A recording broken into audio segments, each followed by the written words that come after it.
রিভিশনটা পরীক্ষার অর্ধেক কাভার করে দেয়। আর অভি তো বললোই যে সিকে রুয়েট আর বুয়েট থেকে আমরা তো গ্র্যাজুয়েশন কমপ্লিট করছি, কমপ্লিট করার আগে এরকম মানুষ ভাবে যে বুয়েট বুঝি বেশি ভালো, সিকে রুয়েট বুঝি খারাপ।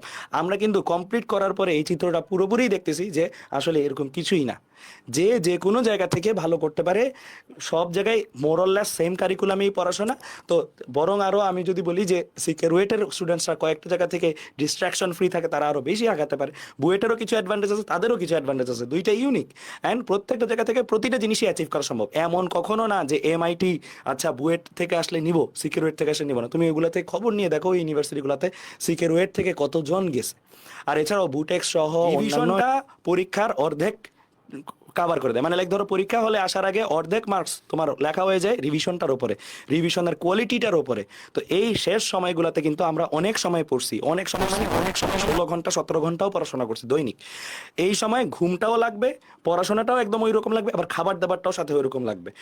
এমন করা যাবে না যে রোগ প্রতিরোধ ক্ষমতা কমে গেছে, অসুখ ধরে ফেলছে। পরীক্ষা গুলাতে যেহেতু দৌড়াদৌড়ির মধ্যে থাকবা, অ্যাক্সিডেন্ট যেন না হয়, ধীরে সুস্থে চলাফেরা করো। কারণ পরীক্ষার মধ্যে থাকলে নর্মালি মাথায় একটা ঘোর চলতে থাকে অন্য কিছুর, যে এই ম্যাটটা কি হইলো না হইলো। এই সকল সিনারিওগুলোতে কিন্তু অ্যাক্সিডেন্ট হয়, এই সকল সিনারিওগুলোতে কিন্তু হোঁচট খেয়ে পড়ে গেলে একটা ইনজুরি হইলো, একটা কিছু হইলো, এটা কিন্তু ভোগাবে। তো এই জায়গাগুলোতেও আমি বিশেষ নজর রাখতে বলবো, যেহেতু পরীক্ষার ডেটগুলো খুবই ক্লোজ। এই সামনের 12 দিন কেউ যদি অসুস্থ থাকে, সে চিন্তা করো কয়টা পরীক্ষায় তার এই অসুস্থতার প্রভাব পড়বে। আগে একটা হইতো যে আমি এই সময়ের অসুস্থ, এই পরীক্ষাটা খারাপ হয়েছে, অন্যগুলা রিকভার করা যেত, কিন্তু এবার কিন্তু সেই সুযোগ নাই। আবার সিজনটাও চেঞ্জ হচ্ছে ওই দিক দিয়ে।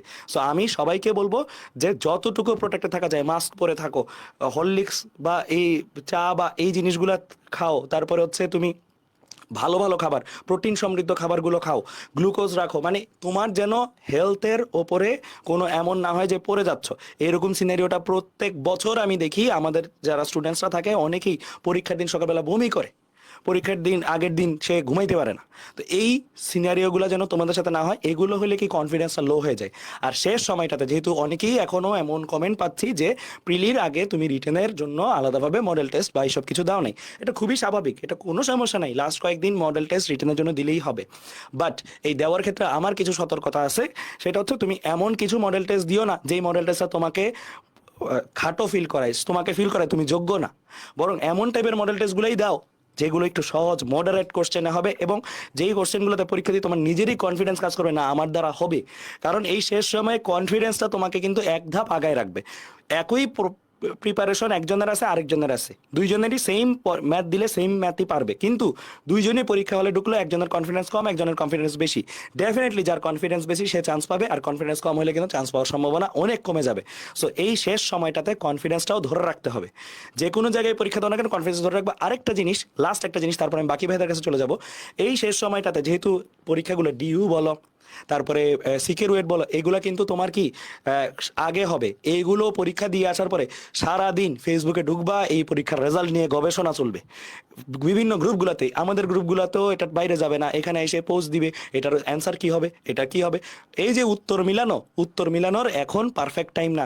এবার যেই অল্প সময়টা পাচ্ছ সেই অল্প সময় তুমি উত্তর মিলাইলেও কি না মিলাইলেও কি, উত্তর মিলাইতে মিলাইতে তোমার পরের পরীক্ষার জন্য একটু হ্যাম্পার হয়ে যায়। এইবার অ্যাটলিস্ট ভাইয়ারা একটা ডিউ পরীক্ষা দিয়ে আসছো বা সিকিউরিটি পরীক্ষা দিয়ে আসছো, ভুলে যাও, জাস্ট ফরগেট ইট, যা দিছি দিছি। বাবা মাও যদি জিজ্ঞেস করে মিলাস না কেন, ইয়া করো না কেন, তুমি বলবা যে আমি যতটুকু দিছি দিছি, আমি সামনেরটা নিয়ে প্রস্তুতি নেই। ফেসবুক সোশ্যাল মিডিয়াতে লাগলে কম আসবা, যতটুকু আসা দরকার আমাদের অনলাইনে ম্যাটেরিয়ালসগুলো থাকলে যতটুকু আসা দরকার লাগলে ওই ওয়েব থেকে করবা। তুমি এই সময়টাতে নিজেকে একটু ডিস্ট্রাকশন ফ্রি রাখার চেষ্টা করো, কারণ নাহলে মাথায় এটা ঘুরবে। শেষ সময়ে তুমি যা নিয়ে চিন্তা করবা পরীক্ষা হলে সেই চিন্তাটাই ঘুরবে। শেষ 10 দিনের চিন্তাটাও তোমার কম্পোজড ওয়েতে হইতে হবে। শেষ 10 দিন উল্টাপাল্টা জিনিস নিয়ে চিন্তাও করা যাবে না। ব্রেইনটাকেও একটা কন্ট্রোলড ওয়েতে আগায় নিয়ে যেতে হবে, মাইন্ডটাকেও একটা কন্ট্রোলড ওয়েতে আগায় নিয়ে যেতে হবে।